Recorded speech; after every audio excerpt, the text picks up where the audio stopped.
This is a HeadGum podcast.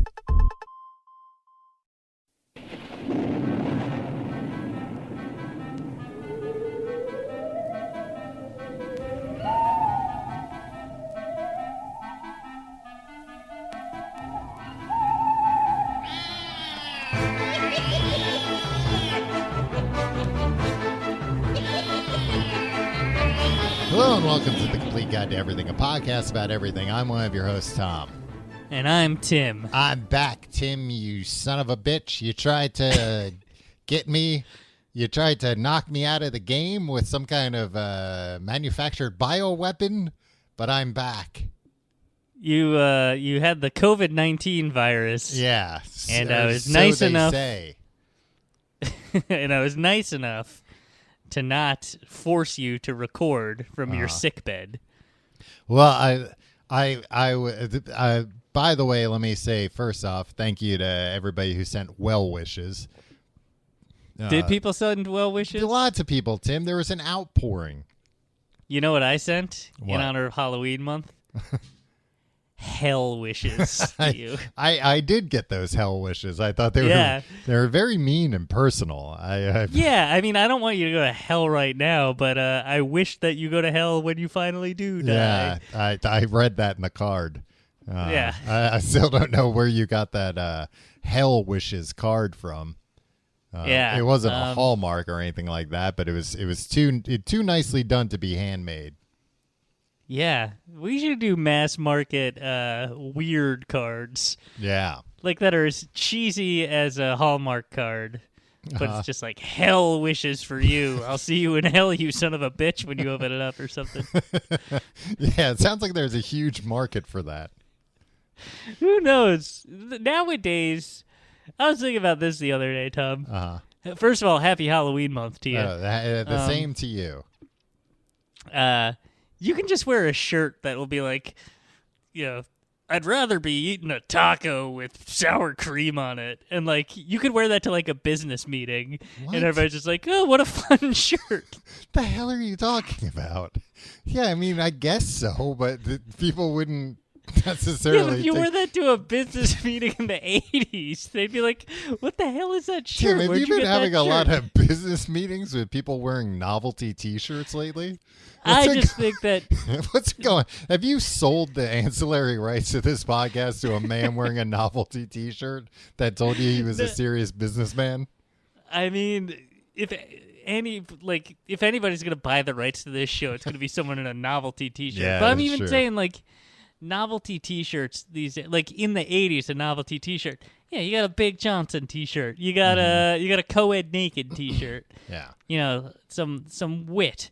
Yeah. Now it could just be like feed me pizza or something, right? I guess they're all kind of like food related, the ones that I'm thinking about.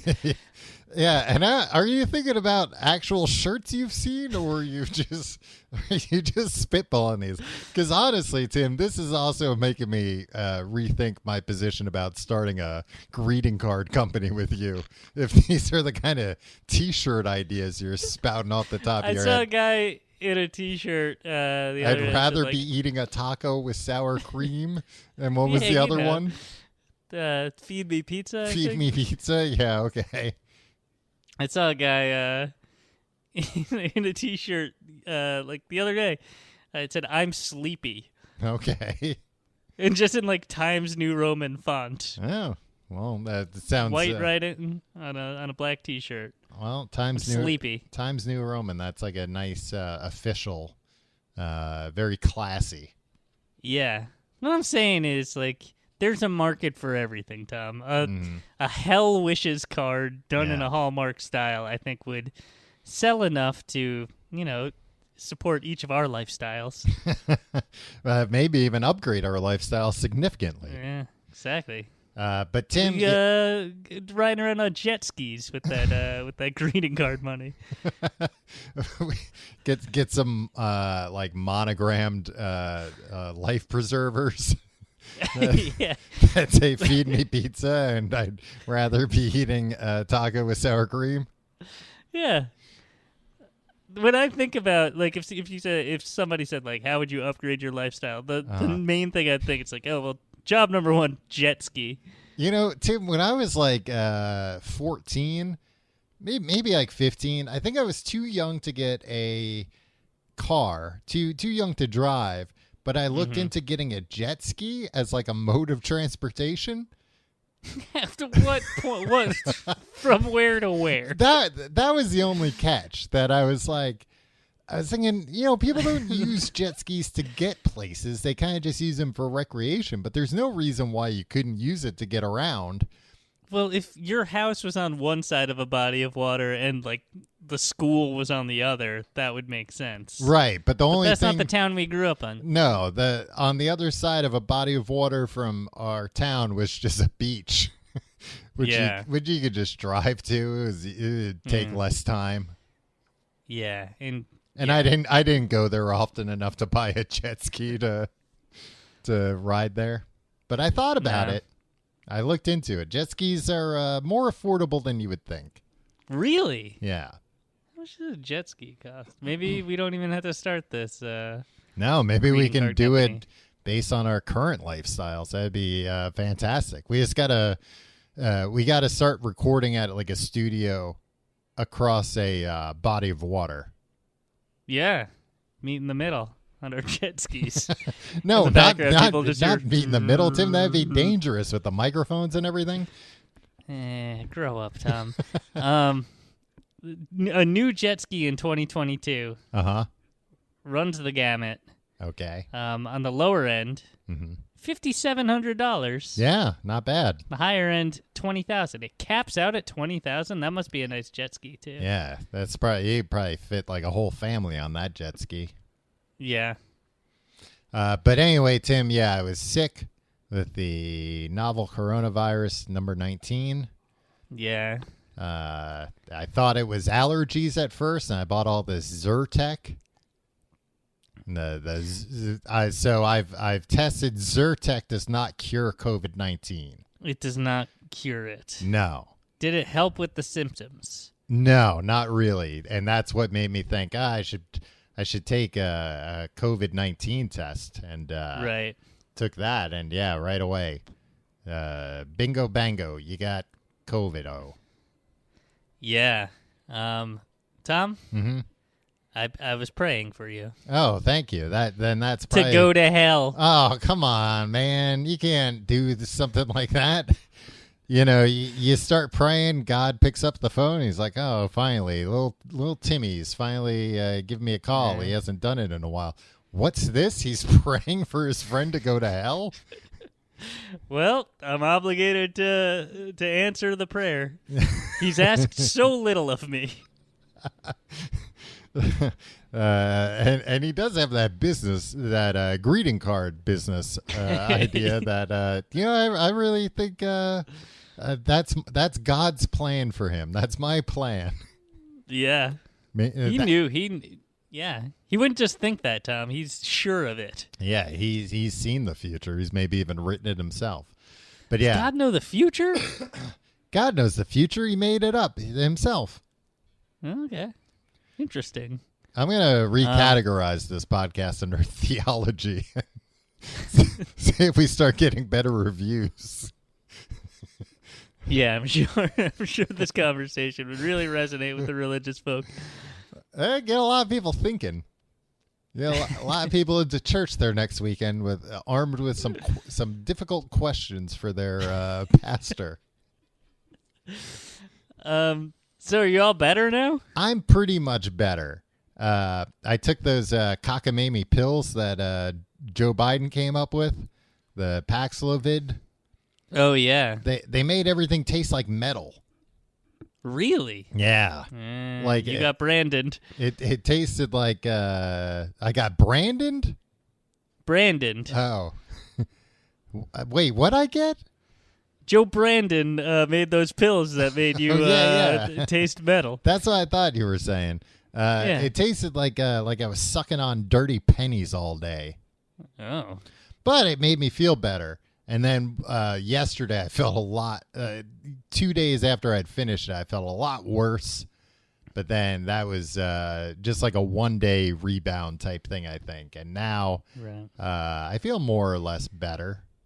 Yeah, I mean, you've had some truly troubling coughs already since we started recording. Oh, but other than that, those are nothing. And have you taken up smoking, Tom? yeah, I figured, that'll get the virus out. Smoke it out.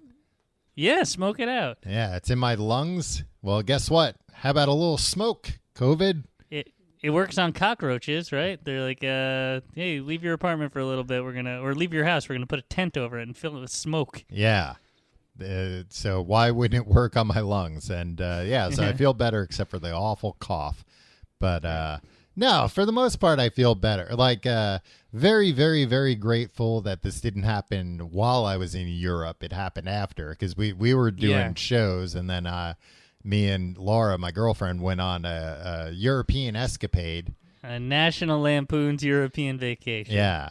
And nobody was wearing masks over there, so we didn't want to stick out, so we didn't wear masks either. And it was fine until we got back here.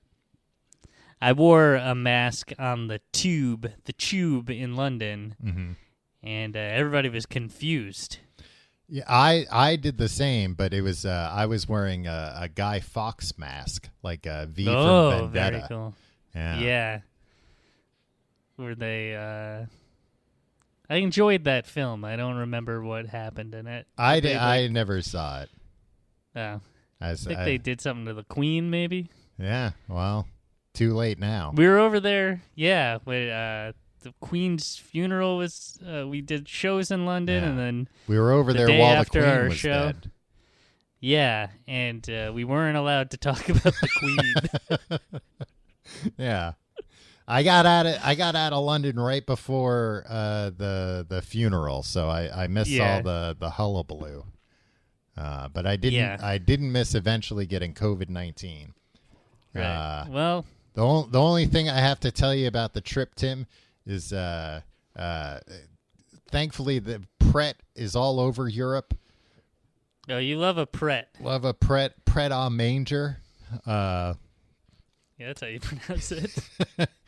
But when I went to Paris, Tim, when you went to Paris a couple of years ago, did you? Yeah, you want to know my review of Paris? Okay. Give you summed up in 2 words: forget Paris. Oh, forget Paris. Yeah. Well, I was. You know the Billy Crystal film, Forget Paris? No, I don't, Tim. Jesus, that's a deep cut. I don't think I've ever even heard of that. It's in the 90s. I think it flopped. Well, I was anyway. I was a little thrown because as soon as I got off the train in Paris, some guy came up and called me les incompetents. Oh no! Yeah. So it was off to a bad start, but that was my biggest fear in going to Paris, and it happened right away. Kevin McAllister's family, just full of a bunch of dang bullies. Yep. Tim, when you were in Paris, did you speak French at all? No, I would never. First of all, I don't know any words in French. Mm-hmm. I know bonjour. Yeah. Which I think is kind of like an all-purpose word, right? No, it means hello. Well, I was using it as an all-purpose word. Okay. Pointing at things on the menu going, bonjour. Yeah, exactly. They got the point. Well, I did maybe a month's worth of Duolingo beforehand. And it started off bad because we went into a restaurant and I asked the guy in French if he spoke English, and he was like, "What?" You could have just said English. But a lot of it was just that I wasn't confident in it. Yeah. But later, I had always heard that French people aren't rude, but they don't, that's like a misconception. But they get mad if you don't at least try and speak French. Right. So we at least tried to speak French, and we had lovely interactions as a result of that. And one of them was at this Pret where I was, ordering in French and everything. And the guy got everything ready, and then he gave us a free cookie. And Ooh. he put it in a bag, and he's like, here's a little present for you. And then he winked at me and said what I assume is one of the only English phrases he knows, but wasn't applicable to the situation. He winked and went, "Hey, you never know."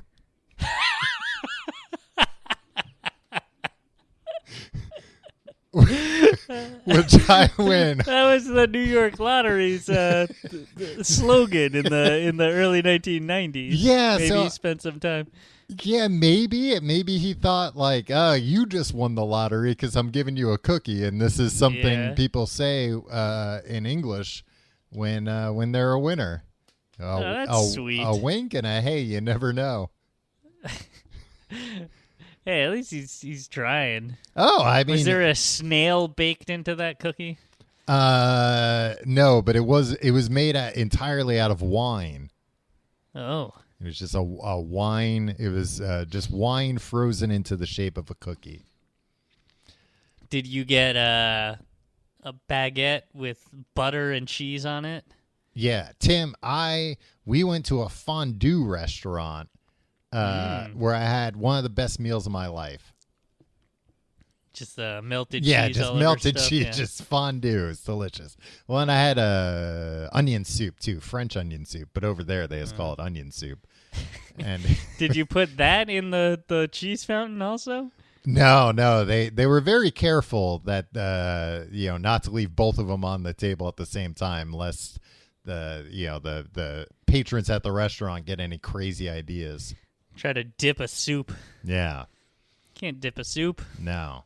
But yeah, so the people of Paris were very nice to me, presumably because I spoke fluent French. Yeah, you must have impressed a lot of people there. Not counting the time that I went to Pret and accidentally ordered 3 coffees instead of 2 coffees because I forgot. You got the words for 2 and 3 confused? I did. So I was wondering why they were so expensive. But hey, it worked out. What's 2? 2 is de, I think, or like de. And 3 is? Toi. Yeah, all right. Yeah, of course, duh. It's Hot Shots Part D. Yeah. Yeah. But I thought like 2 sounds like toi, so I said toi. You just like saying toi. Yeah. I said it as soon as I came in. I thought it was one of those multi-use words like bonjour.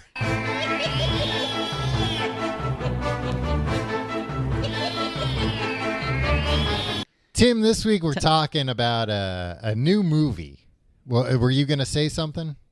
Well, I was going to say, Tom, this week we're talking about a TV show. Oh, well. I also wanted to acknowledge, Tom, officially, it's Halloween month here on The Complete Guide to Everything. Yeah. So hell wishes to everybody listening.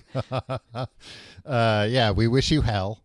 Yeah. Tim, you did. I haven't listened to it yet because I'm a very busy man. But you did. A friend of the show, Andrew Gregory, sat in for me last week, which very grateful for. You guys did the Great Pumpkin Charlie Brown. It's the Great Pumpkin Charlie Brown. Is that what it's called? Yeah. Mm-hmm. Again, very appreciative of Andrew sitting in. But what are you guys, babies? Tom, did you listen to the podcast? No, I told you I didn't listen to it. Yeah, well, guess what? I said the F word a few times. What? Yeah, just to prove I wasn't a baby. Oh, okay. Well, then that changes things. I guess that answers the question of whether or not you're a baby. Because I was thinking I was going to come in here this week insistent that we correct things and me and you watch Faces of Death. I mean... I would watch Faces of Death. Nah, then I like read up Find about the it. Closest dorm room. I read up about it because I thought it was like all fake stuff, but it's like there's like car wreck footage and stuff. And it's I don't actually want to watch any of that stuff. Forget it. Yeah. No, we're not babies, Tom. We talked a lot. We stayed on topic. Mm-hmm. Some people liked it. Some people didn't like the fact that we stayed on topic and talked about the Peanuts the whole time. Look, a lot of people who stuck around to the end was like, oh, this is the It's Corn guy. Yeah. They should have mentioned that earlier in the episode. It's like, yeah, we're not going to do that. We're not capitalizing on trends here. I wanted Andrew here for his Peanuts knowledge. Now, when you say It's Corn guy, I think that's that little kid. Yeah, we did a bit, Tom, at the end where I told him that the booking was a mistake, I thought I was booking Tariq, the little corn kid. Yeah. Yeah, I don't think Andrew liked that. I think Andrew was just kind of like, hey, have a little respect for me. I'm doing you a favor. Yeah, I devoted an hour of my time to this shit. Anyway, it's Halloween. I gotta sit here and talk about baby stuff with you when I'd rather be watching Faces of Death. Yeah, he loves one. He's always trying to get me to go over there and watch Faces of Death with him. It's like, no, just watch this one part. I swear. We're talking about the Munsters, Tim. Now, yeah, and you're saying that this is a movie, and I understand. Yeah, it's a movie, but the Munsters is bigger than a Rob Zombie movie, Tom. Yeah, I know, but it's a movie that we were both supposed to watch, and then you didn't watch it, and I did. Even though I was on death's door, I watched it. Tim, it could have been the last movie I ever watched. Records, if you check it, like the whole movie played. I just wasn't conscious for a lot of it. Tim, it could have been the last movie I ever watched, and I'll tell you what, that would have sent me. I would have sidled up to the pearly gates, and St. Peter would have said, "Let's see what happened while you died. You were watching the Munsters. Well, straight to hell with you." Yeah, and then my hell wishes come true. But yeah, I watched the new Rob Zombie movie, which just came out on Netflix. But we're both pretty familiar with the TV show too, I think, right? Yeah. All right. So the Munsters was a TV show back in the 60s. Yeah. I didn't know that it literally aired the exact same years that the Addams Family did. Yeah. I think like 62 to 64, something like that. Yeah, I mean, the Munsters was 64 to 66. Okay, then maybe that's... The Addams Family might have run longer than that. The Addams Family, you and I agree, better, right? Oh, no, both of them. Yeah. 64 to 66. I'm sorry. You're absolutely right. Yeah, like I said in the first place. I know. Tom, accept my apologies. My deepest hell wishes. Yeah, so... No wonder people always got them confused, and apparently that was a thing at the time. I was reading a quote from an interview with what's his name, Sean Astin's dad, the guy who played Mr. Adams, Gomez Adams. Oh yeah, Paul Astin, is that his name? Let's say it's John Astin. John Astin. He said, this is like years later, I think somebody asked him about the Munsters and the Addams Family and the similarities. He said, you see, the Munsters are monsters on the outside, but perfectly normal people in every other respect. The Addams Family, on the other hand, are not monsters at all, but terribly daffy in almost every respect. Like the Addams cartoons, our show is an attack on the cliches of life, a reverse joke. A reverse joke. Yeah. I like that John Astin, like Gomez Adams, like had a theory, a unifying theory of the Munsters and the Addams Family, right? He reconciled it in his head. Yeah. This isn't I think something it's also he hadn't thought of before.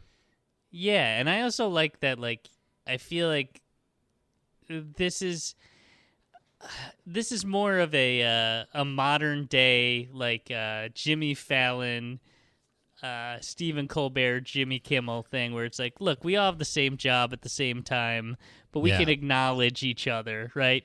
Instead of a Letterman Leno, where it'd be like, if you asked Letterman about Leno, he'd be like, I don't know anything about that show. I've never seen it. Yeah. Like, I don't care about it. And you know what I mean? Mm-hmm. Yeah. I mean, in fairness, those shows were better back then, too.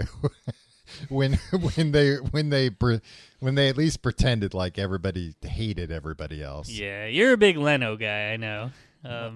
You think Leno's Tonight Show is the pinnacle of the Tonight Show? No, actually, I think the Jay Leno show, Tim, is the pinnacle. And then when he came back and did the new version of the Tonight Show, those are my favorite versions. Yeah.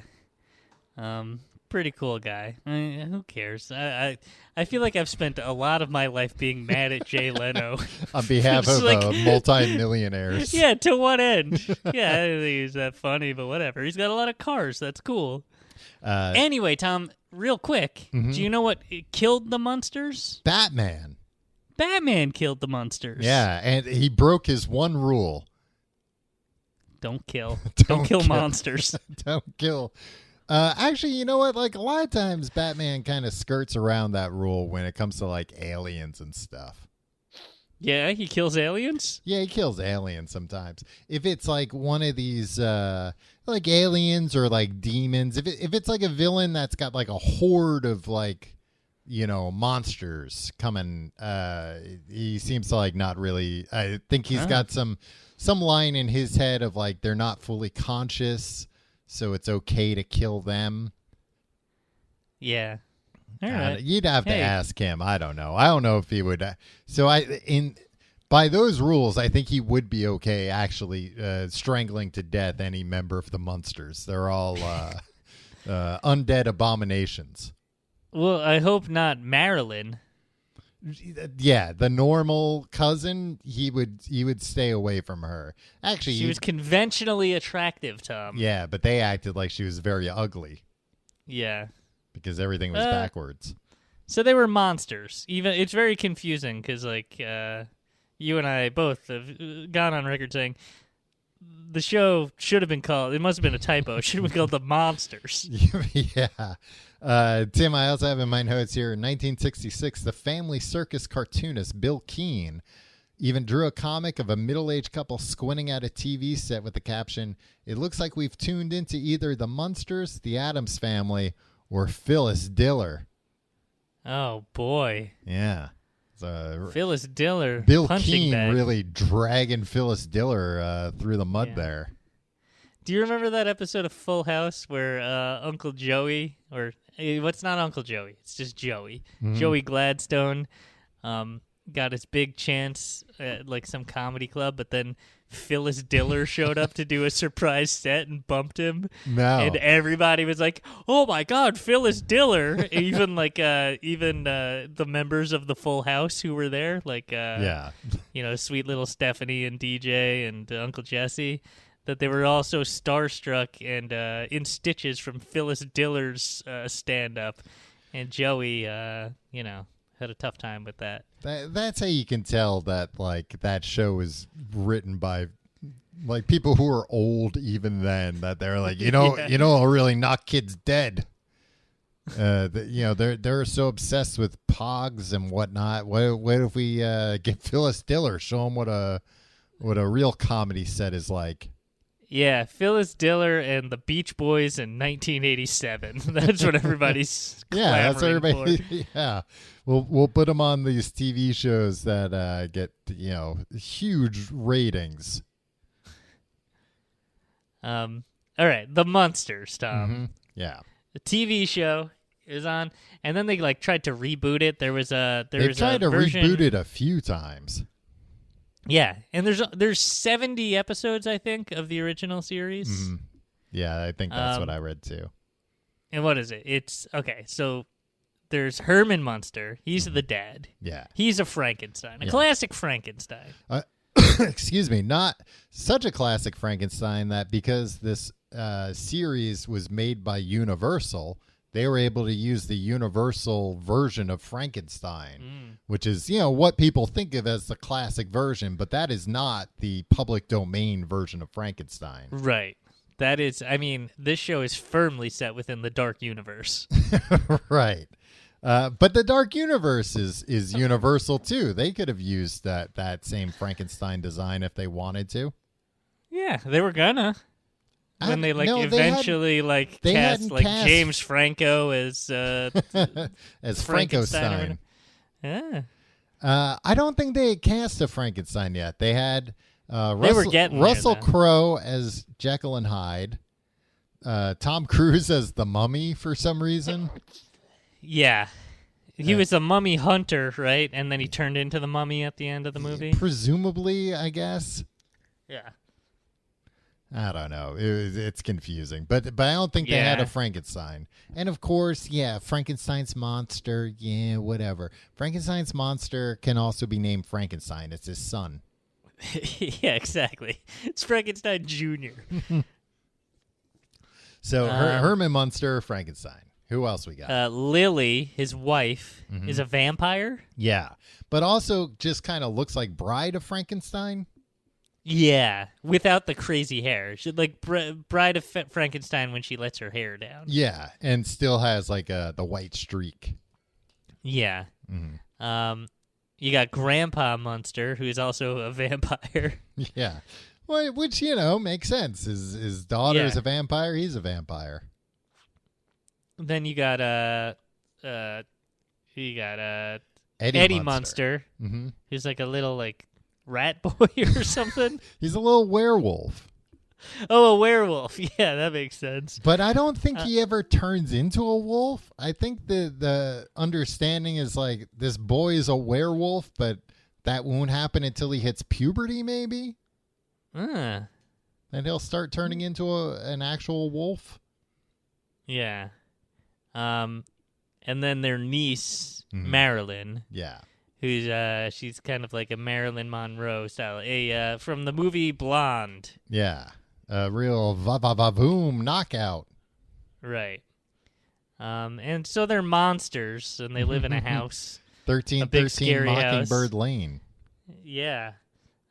Which one time you told our friend Paul McKenna that was yes, what the White House address was. You told him that, and I think he stormed out and went home. No, he thought it was true, and then when I laughed at him, he got really mad about it. His letter to the president never reached its intended recipient.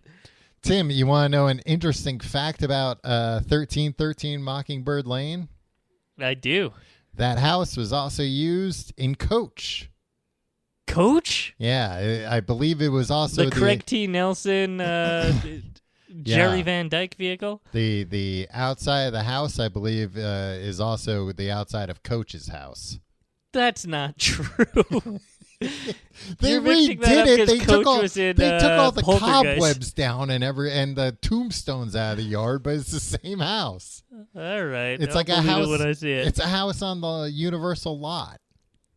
We'll see about that. Man, I would love to see a Coach Munsters crossover. He would just get so frustrated with them. You know who'd get along? Oh, Dauber and Herman. Yeah, exactly. They'd get along famously. Two big doofs. Oh, man. And Coach would be getting so mad at both of them.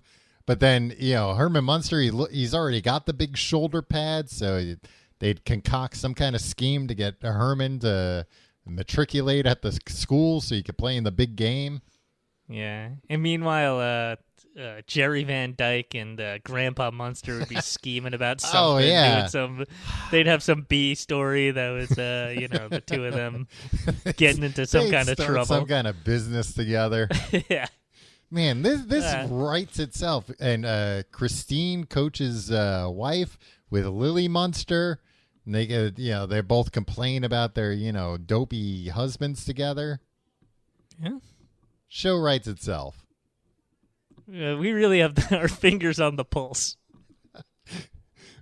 I'll schedule some meetings with us for us with all the big Hollywood bigwigs this week. Pitch our big Coach Munsters crossover. Hey, you'll save money on sets. You got the same exterior house.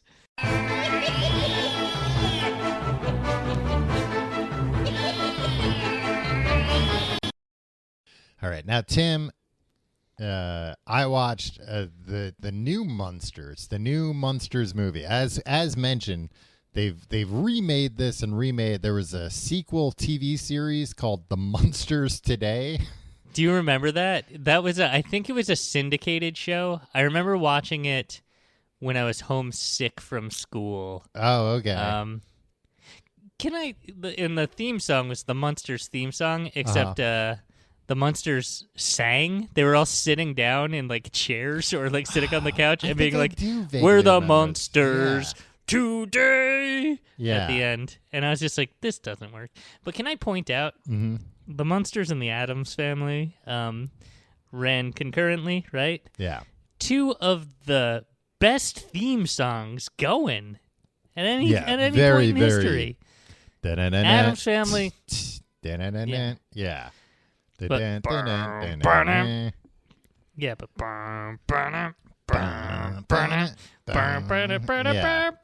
oh yeah, that's such a it's cool a song. it's a real banger. Yeah, that they should play that instead of the Monster Mash at things. Yeah.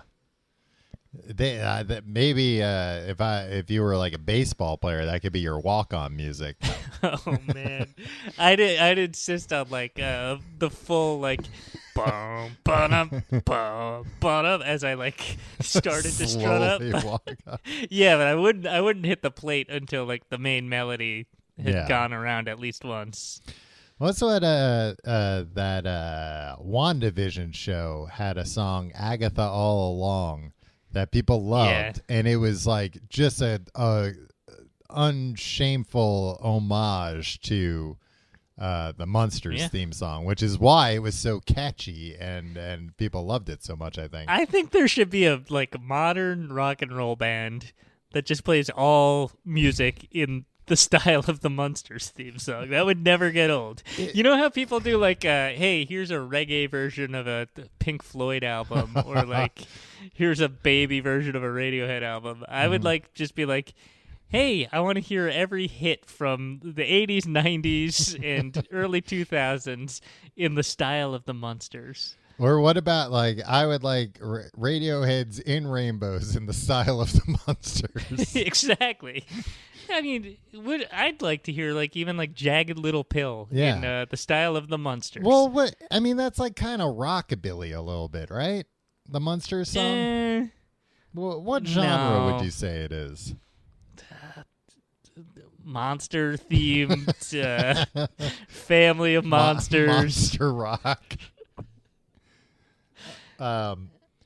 So yeah, the Munsters today, I only vaguely remember that lasted for 72 episodes. So technically, it lasted longer than the Munsters, and they explained the 22-year gap through an accident in Grandpa's lab that put the family to sleep. Yeah, Grandpa was always like doing experiments or something. Yeah. It also doesn't that like make you feel weird because like. At the time when you were watching these reruns, the original Munsters in black and white had only aired 22 years earlier. If you think about how many shows nowadays that are 20 years old getting rebooted, and you think like, oh, they're rebooting that already? It barely went off the air. Yeah. Really makes you think about really time. Tom? Mm-hmm. You're right. It does make me feel weird about time. Yeah. I guess the Munsters don't have to worry about that. They're all undead bastards. They're monster stuff. No, but they're undead. They're abominations. They're abominations against God. I think we should burn them alive. Tim, we got to work some of this stuff in if we're gonna recategorize the show into theology. Oh, okay. We got to talk about how the Munsters are an abomination. Godless creatures. Godless creatures that I think probably lead a lot of kids to explore black magic and mysticism and the occult. To this day, the Munsters very influential of young people. To this day, my fellow Gen Z folks out there, we're always talking about the Munsters and Coach. Craig T. Nelson and the Munsters pretty much. Hey, how come they dominates never the crossed conversation. over? Apparently, there was almost a 2017 reboot of the Munsters that Seth Meyers was going to like executive produce, I guess, where the Munsters would have been in Brooklyn of all places. Oh boy, a fish out of water tale sounds like to me. And there was another, I think it was 2012 reboot, just called Mockingbird Lane. Was that supposed to be a little bit grittier? Yeah, it had Eddie Izzard as Grandpa Munster. Okay. And that makes sense to me. Yeah, I mean, Eddie Izzard. He didn't look terrible in the role. And then it also had I'm looking at the rest of the cast here. Jerry O'Connell as Herman Munster. That's poor casting. And he didn't even have he wasn't even green or anything. They just kind of put a bunch of scars on him. But otherwise, you don't cover up O'Connell's famous complexion with green paint. Well, I think that was the idea, that they were like, look, we got Jerry O'Connell in this. We're not going to cover him up. And then Portia... The most average-looking guy in history. Portia de Rossi as Lily, it looks like. Huh. But they're all just dressed like normal. Not like Munsters. Maybe they were trying to do a reverse joke in the style of John Astin. That might have been what they were after. It's not super clear here.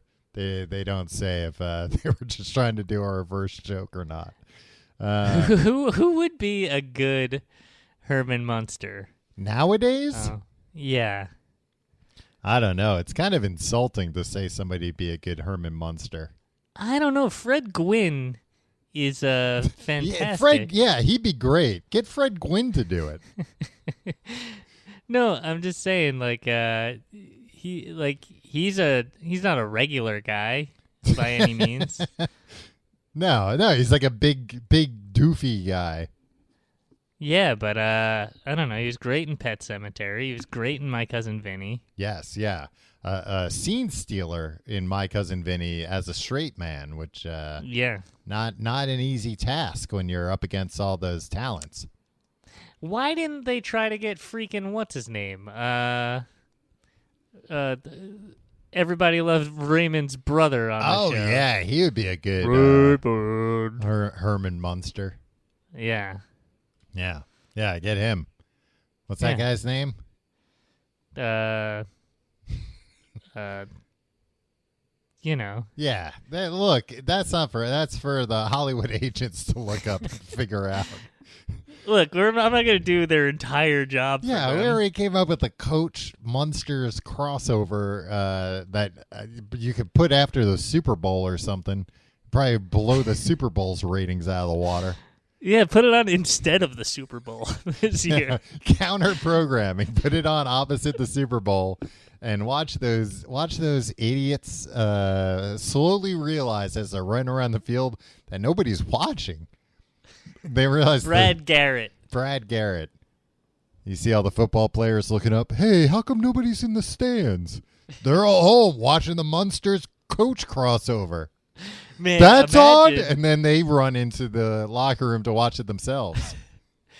Imagine that theme song. Can you imagine done in the style of the Munsters? Yeah. Oh, you'd have to get some mashup master back in there to really. You just need a guy. Some sort of band with a Barry sax to go like boom, boom, boom, boom, boom, boom, boom, boom, boom, you know? During the Coach theme song? Yeah. Hey, and then if somebody out there has got a saxophone and wants to record a mashup of the Munsters theme song with the Coach theme song, we'll make it the new theme song to this show. Yeah. I don't see why not. And it would also make all those football players just go gaga, as you mentioned. All right. So talked about... They're already predisposed to like Coach because it's about football. Right. But, they're maybe a little apprehensive about a monster show. Yeah. But, I think Brad Garrett will win them over. So Tim, I watched the new Munsters movie. Directed by Bob Zombie. Robert Zombie, yeah. Yeah. You know his real name is Robert Cummings? Really? Yeah. That's why he changed it to Zombie, I guess. But like Robert Cummings doesn't sound like a real scary name. No. Not like Rob Zombie. He could have been Rob Cummings. And I didn't know that his little brother, is the singer of Power Man 5000. Remember that band? Yeah. I mean, that's not like a super surprising. If it was like, he's the singer for the Carpenters, I'd be like, oh. You know what his little brother's name is? Zob Romby. Tom, I don't know. Spider One. That's his little brother's name. Spider One? Spider One. Huh. Yeah. That's a cooler name than Rob Zombie. I disagree because what I think is cool about the name Rob Zombie is like if you're somewhere, you're at the doctor's office and they're like, we just need your first name. Sure, Rob. They're like, all right, very normal. Let me just write that down here. And your last name, sir? Zombie. Yeah, what? Yeah. The receptionist passes out at the doctor's office. Yeah. So that's why I think that's a cooler and then name. You go in, then he goes and steals all those pills for himself. Apparently, Spider One, his name's Michael Cummings, but he sometimes goes by Spider Zombie, which it seems like a little too much. Like Spider Zombie? Yeah, come on. Just pick one scary thing to be your name. But then when you hear, well, he's, the little brother of Rob Zombie, you're like, oh, okay, well, it's Spider Zombie. That makes sense. He also goes by sometimes MC Spider and Master Spider.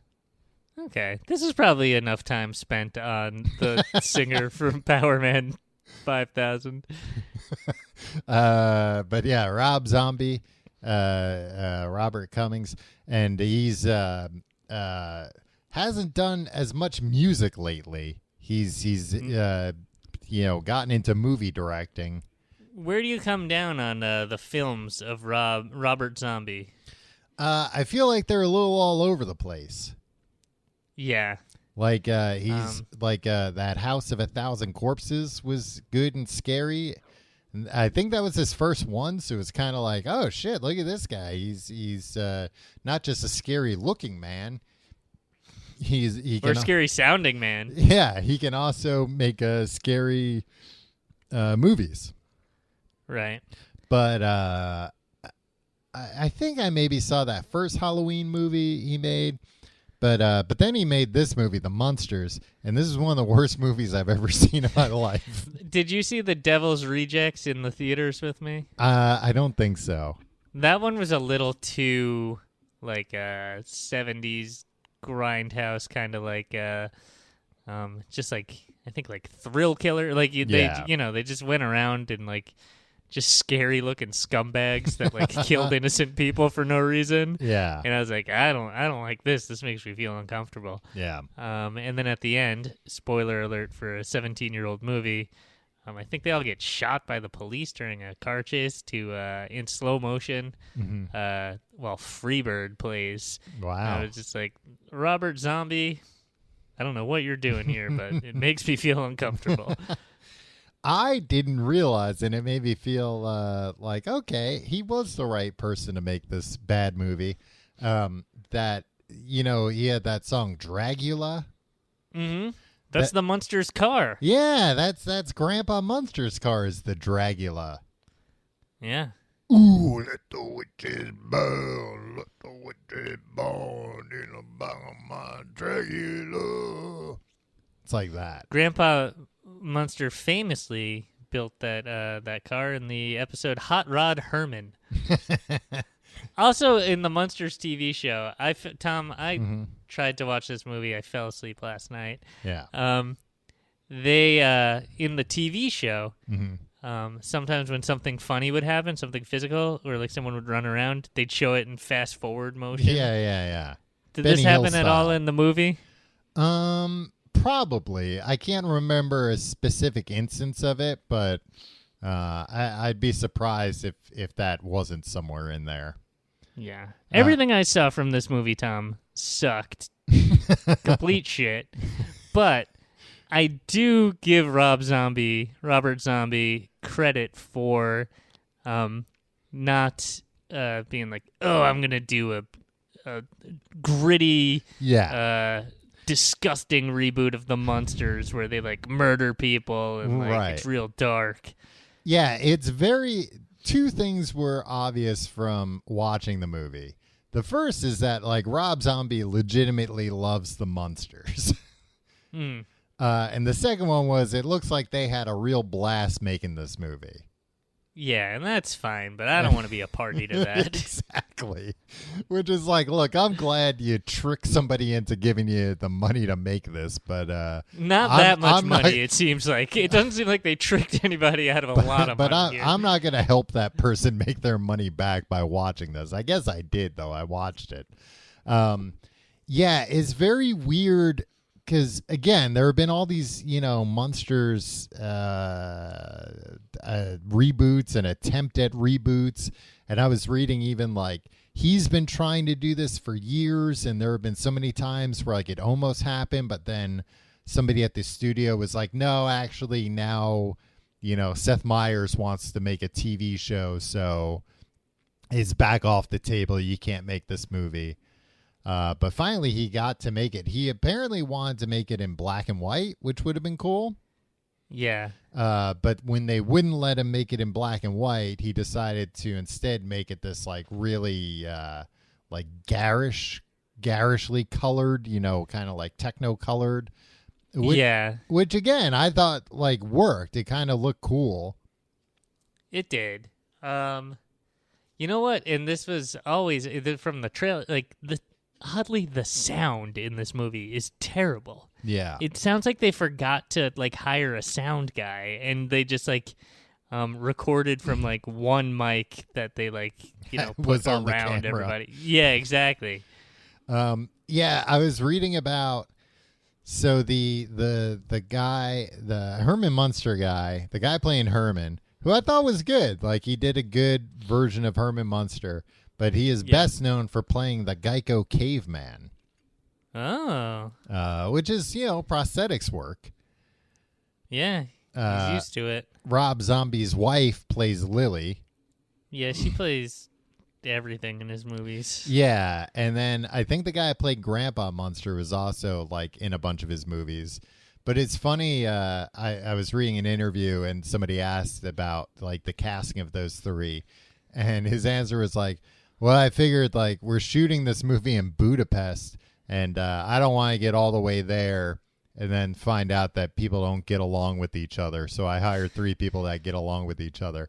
And it's like, can't you say, like, I've worked with these people and I think they're great?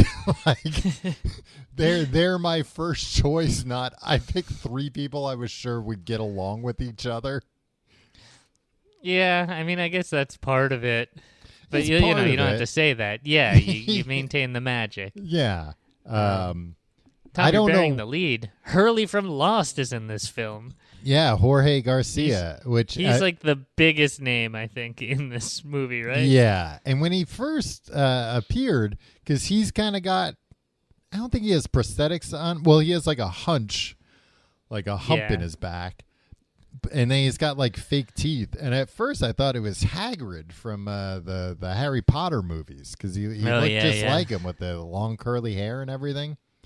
And he's, like kind of disheveled. And then I was like, oh, no, I know that guy. It's Hurley from Lost. My first note here is, so this movie just came out, I guess last week.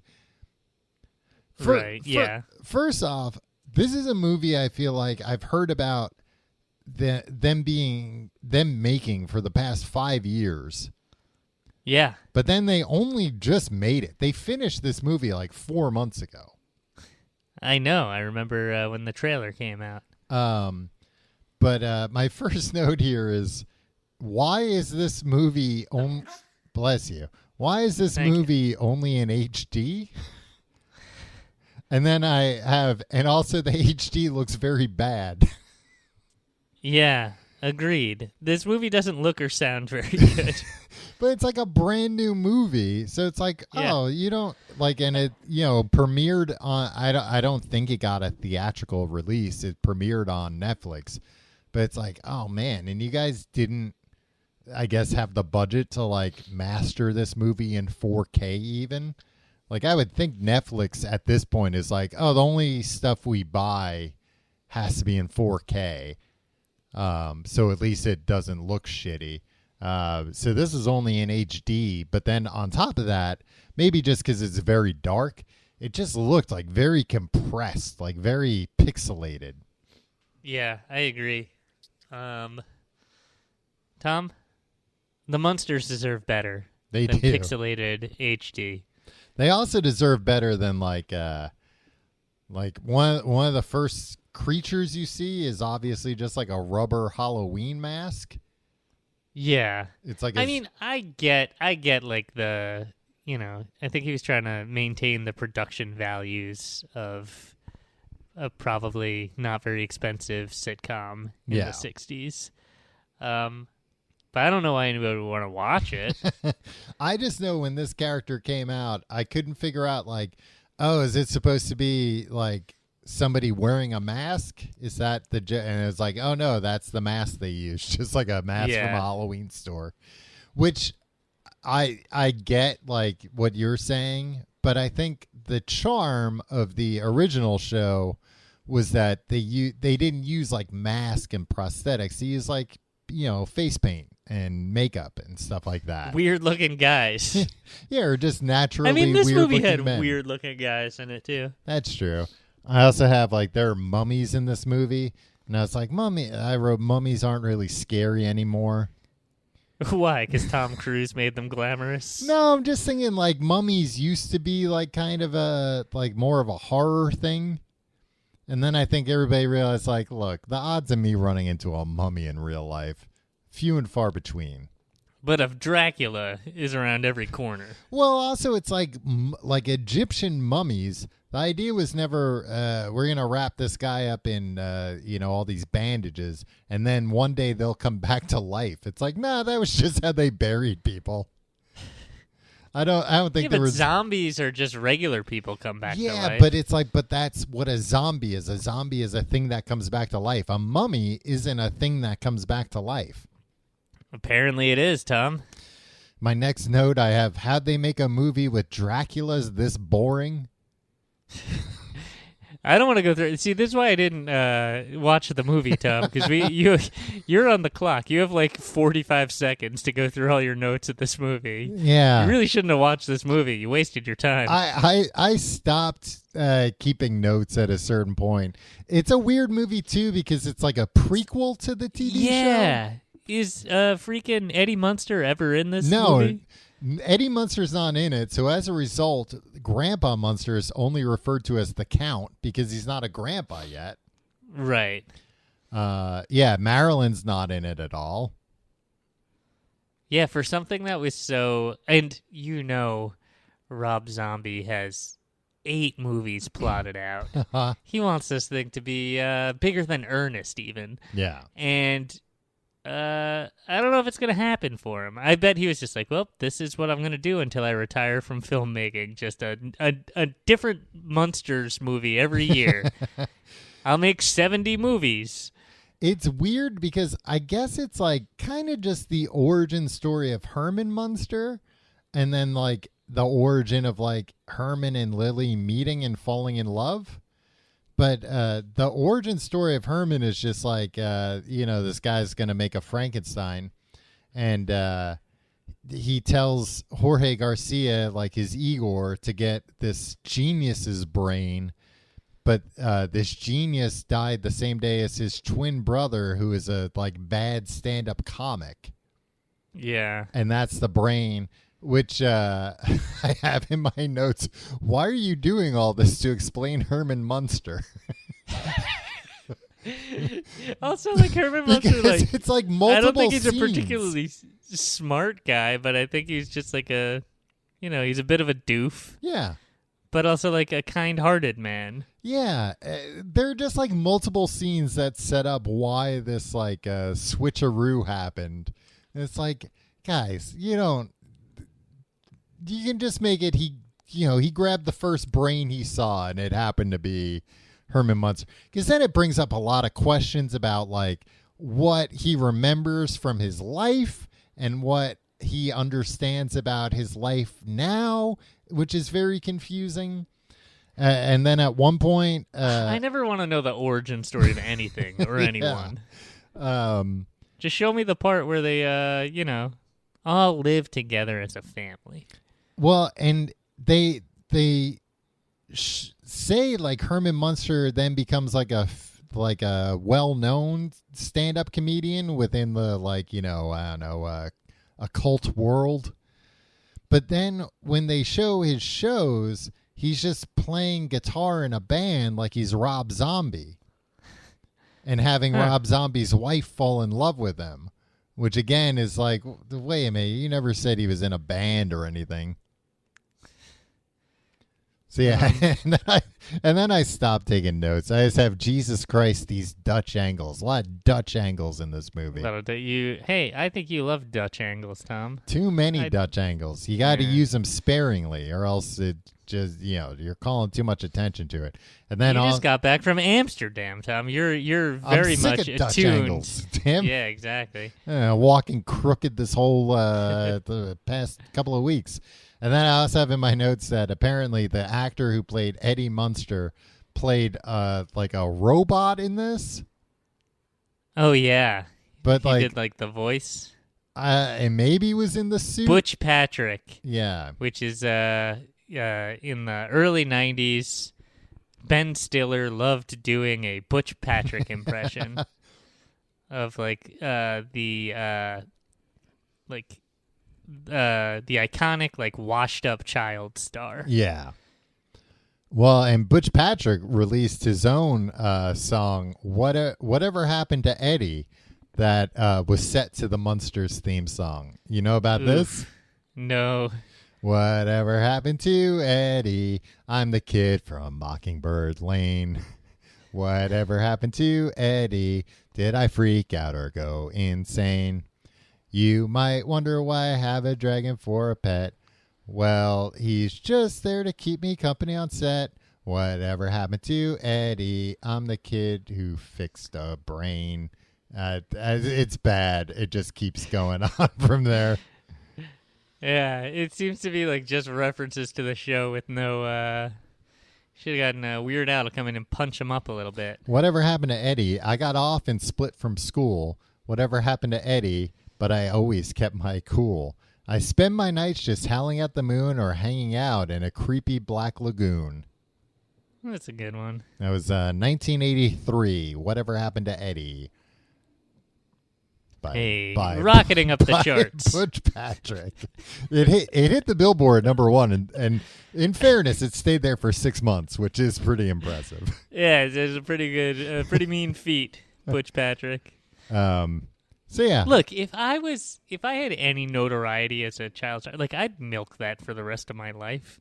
Like Butch Patrick, I bet his life's. I bet he's not like riding around everywhere on a jet ski, but I think he's like never had to like apply for a real job. Yeah, no, because I think he has like lived in a motel for like an extended period of time. I was gonna say, right? Like. It's probably more like he could never get a real job and could never get any other acting jobs because people were because he would never take off the freaking rat boy costume that he wore, wolf boy. Yeah, he always had that widow's peak that he refused to get rid of. Really typecast him. How often do you think Ben Stiller gets a call from Butch Patrick that's like, we got to do something. Yeah, we should do something together. People will love it. They'd love to see me with you. I don't know. Once a day? Twice a day? Yeah, probably twice a day. If you like the show, you can find out more at tcgte.com. You can find all our social media links there. You can follow me on Twitter and Instagram at Tom Reynolds. Follow me at Your Pal Tim. And hey, check out our Patreon. Patreon.com/complete guide. where you get books of podcasts. You get all the old episodes and the new ones. We're doing this week, Nightmare at 20,000 Week. Halloween month continues, even 20,000 feet, but yeah. What did I say? 20,000 week. 20,000 Week. You said 20,000 leagues under the sea. Halloween month continues, even behind the paywall. Patreon.com/complete guide. I think we're going to read a few. I don't know if we're going to do all Richard Matheson or we're going to do other short stories, but this is the. I've been reading I'll save it for the. I'll tell you about the okay. spooky short stories I've been reading also. Okay. But this is the story. Tales to terrify and titillate. This is the story that they made the Twilight Zone episode and movie with the gremlin. There's a man on the wing. Yeah. We read the story it's based on, the true story it's based on. Pretty much the same thing as the Twilight Zone. Patreon.com. No, I think it ends differently. It does end differently. Patreon.com/complete guide. You can get that episode and all the others. Tim, any closing thoughts about the Munsters? Well, it's a family of monsters that live together. The dad's a Frankenstein.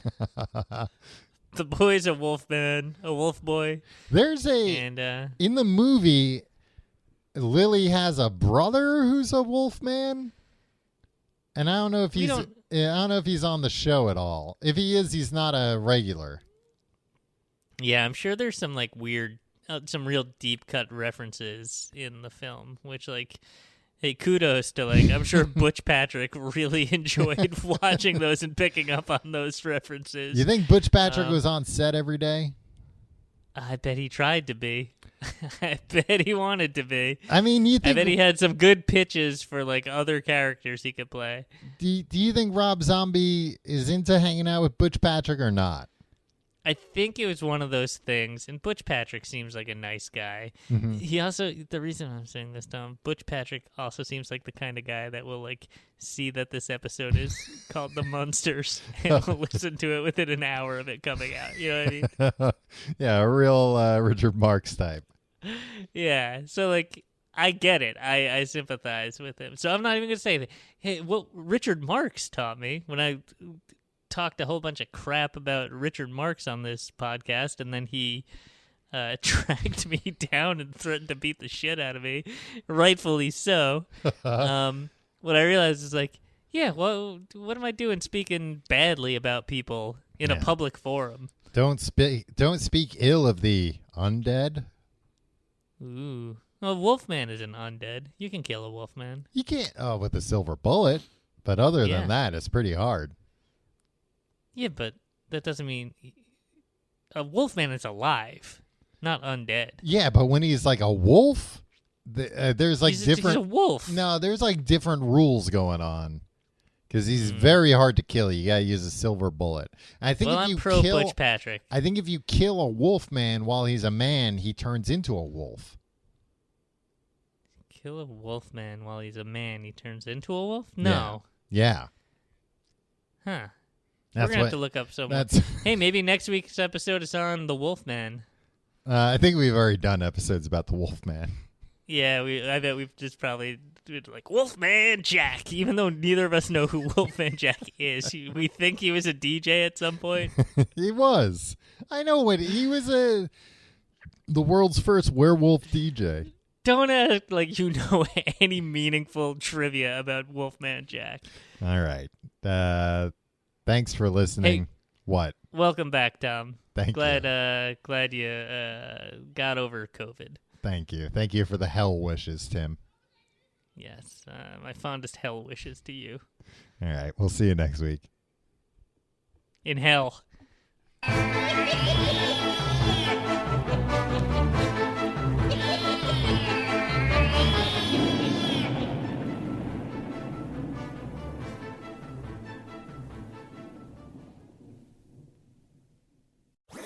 That was a HeadGum podcast.